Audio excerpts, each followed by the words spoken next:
In this part, we are going to talk about the traditional model of memory.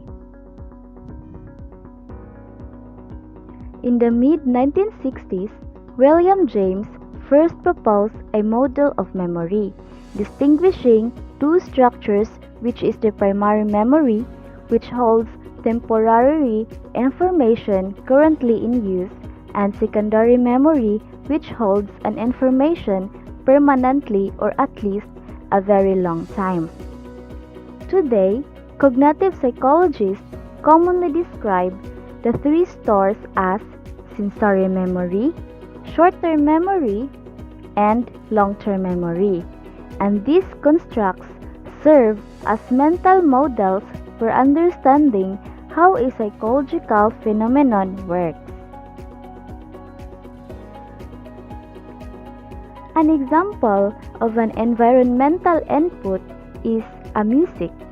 When we hear a music, our sensory memory will recognize that it's an audio stimuli, and through our short-term memory, we are able to familiarize lyrics in our head, and the more we rehearse or sing the song, the higher the chance it will be stored to our long-term memory or the permanent memory store. And when time comes that we have to recall the music and its lyrics, we use some retrieval strategies like humming, and our response output is we can remember what is that song and even able to perform of singing it.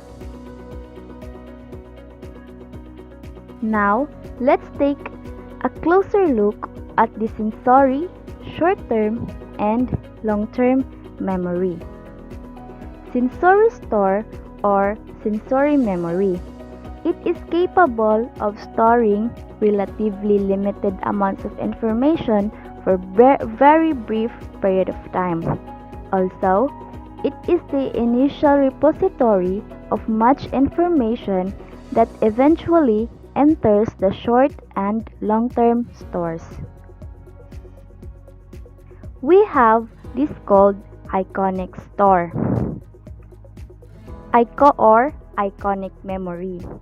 Iconic memory is the sensory memory related to visual memory and might also be called visual short-term memory. It is called iconic because of icons or pictures that our brain takes of things that we see, as visual scenes are used to round out immediate perceptions and reach conclusions regarding visual cues. An example of iconic memory is you glance over at a friend's phone as she is scrolling through her Facebook newsfeed. You spot something as she quickly thumbed past it, but you can close your eyes and visualize an image of the item very briefly.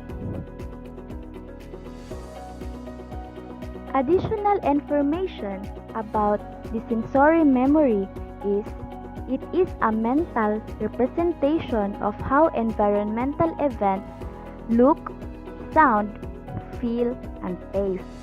An example of sensory memory include seeing a dog, feeling a gum under a chair, or smelling a chicken noodle soup. Our eyes, nose, nerves send that information to the brain, and oftentimes the brain decides to move the information along to short-term memory.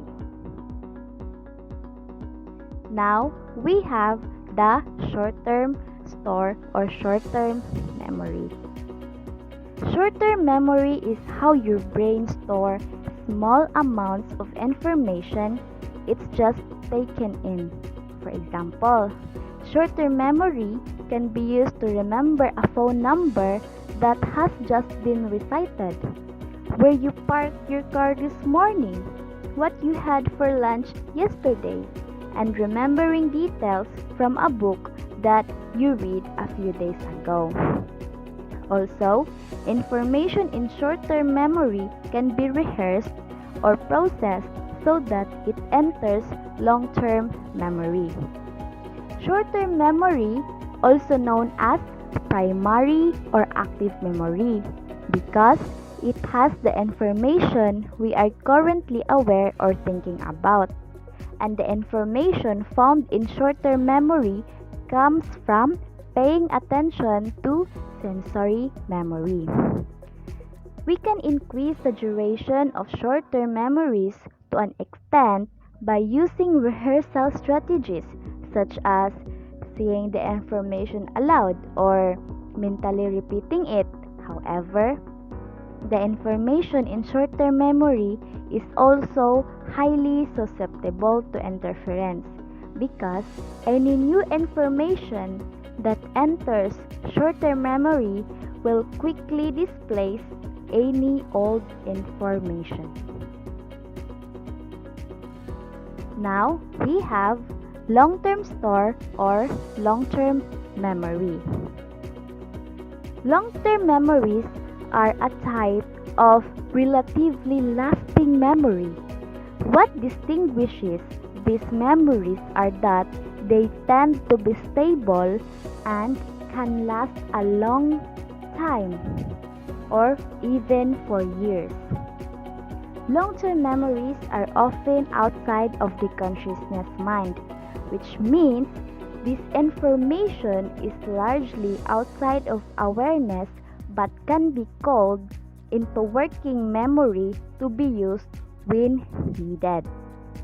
Not all long-term memories are created equal because information that is of greater importance leads to a stronger recall.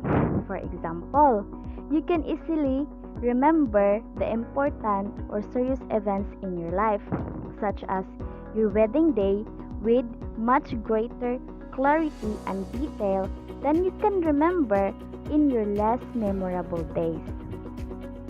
Memories that are frequently accessed become stronger and easier to recall, since memories that are not recalled often can sometimes weaken or even be lost or replaced by other information.